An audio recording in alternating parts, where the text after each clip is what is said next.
All in all, we have Mr. Felix. That's the current chairperson to Kenyatta University Economic Students Association. We have Miss Mary, we have Mr. Moses. Then there is one whom I cannot really unmask the identity, considering that it is a code. So maybe Mr. Felix. Mr. Felix, perhaps you could tell us something on whether you had really familiarized yourself with these two gentlemen before the announcement was made on Monday. I've actually read about them today, but before the announcement, I had minimal information about who they are and work.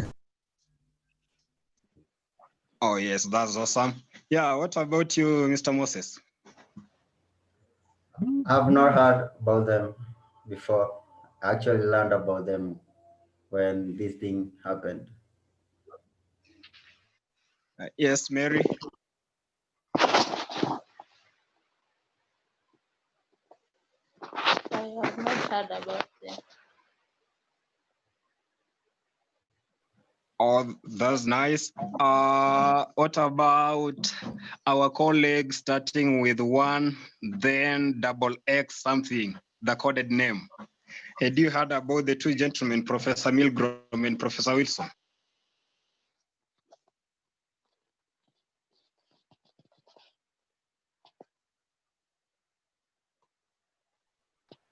Not really. Yes.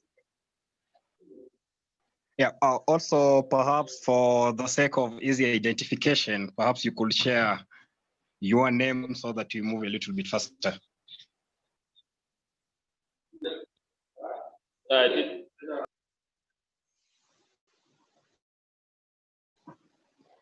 Or perhaps you could type it on the chat section.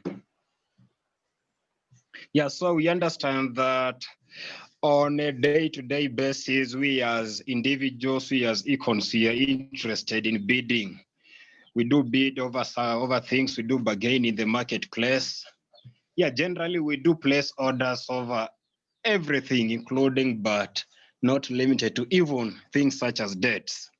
So looking at it also, we understand that this year's award seems to be a revisitation to microeconomics, which fortunately or unfortunately for most of us, it is rarely taught at the undergraduate level. That is a theory of auctions, but it is something really, really last. So maybe just to start us off, I do not know how many of us have haggled in the past. Haggled, like you are bidding prices over a thing, maybe with a seller, be it clothing or just something. Yes, Moses, what's your experience? I think haggling is a culture, mostly here in Kenya, but it's also a business way of doing things, because I realized in Kenya, mostly in the markets, people will set the prices a bit higher. So like you have to haggle so that at least you'll be charged fairly.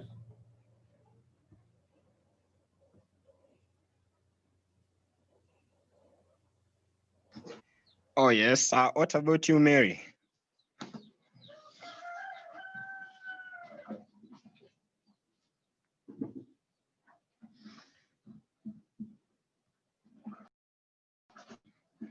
Yes, Mr. Felix, what is your haggling experience?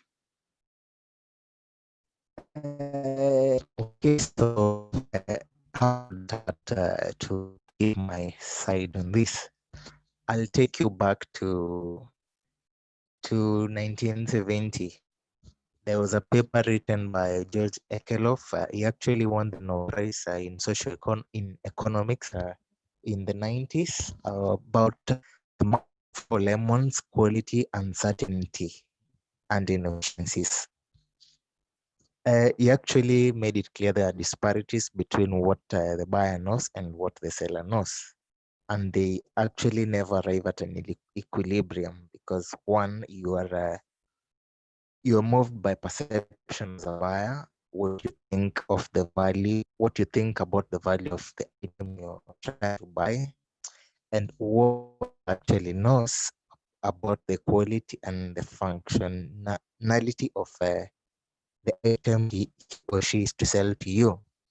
So for that reason, okay, for me, haggling is good, but we never actually arrive at an equilibrium price that is favorable for both parties, the buyer and the seller. Thank you. Yes, thank you for that, Mr. Felix. A while back, there was a certain meme of a gentleman who was lamenting that he had purchased Kenya Airways shares only for it Yes. to fall following day to something. Yeah, it was near worthless. So his argument was that the moment he hears of the sound of a jet or any plane pass by, he feels that that's his money being swindled off. Do we really think that that could be part of auctions? It is a kind of an option, but on the particular question on the KQ shares, the business of shares is usually a negative sum game. And in an auction, it is also not a zero sum game. Someone wins and someone loses, but it's not to, it is not how we cannot equate it to the market for the securities market. Thank you. Yes, Moses, what about you? What do you think about it?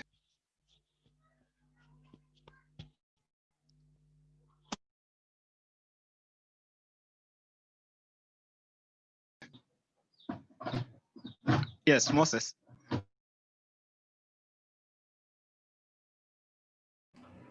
Sorry, my network is failing me, so I can get it so clearly. Okay. We were asking about this issue of a gentleman who purchased Kenya Airways shares.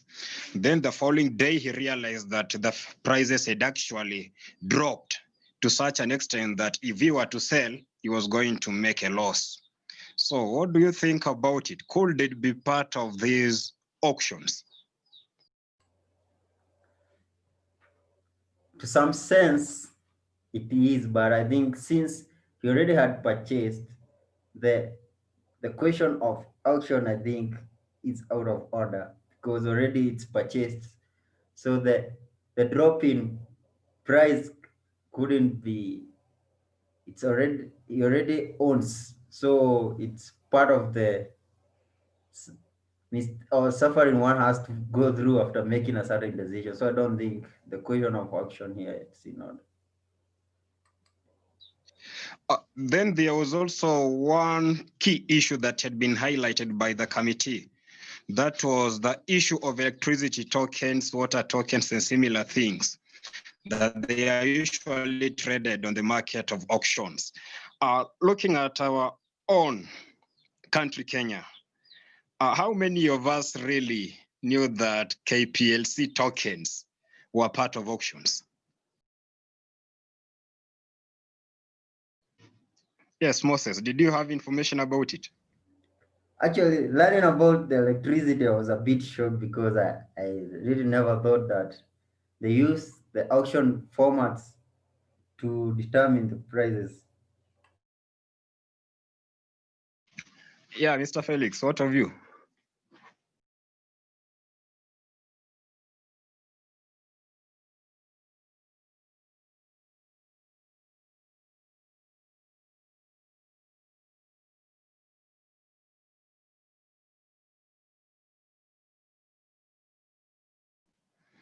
Yes, Felix. Did you have information that electricity tokens are actually auctioned?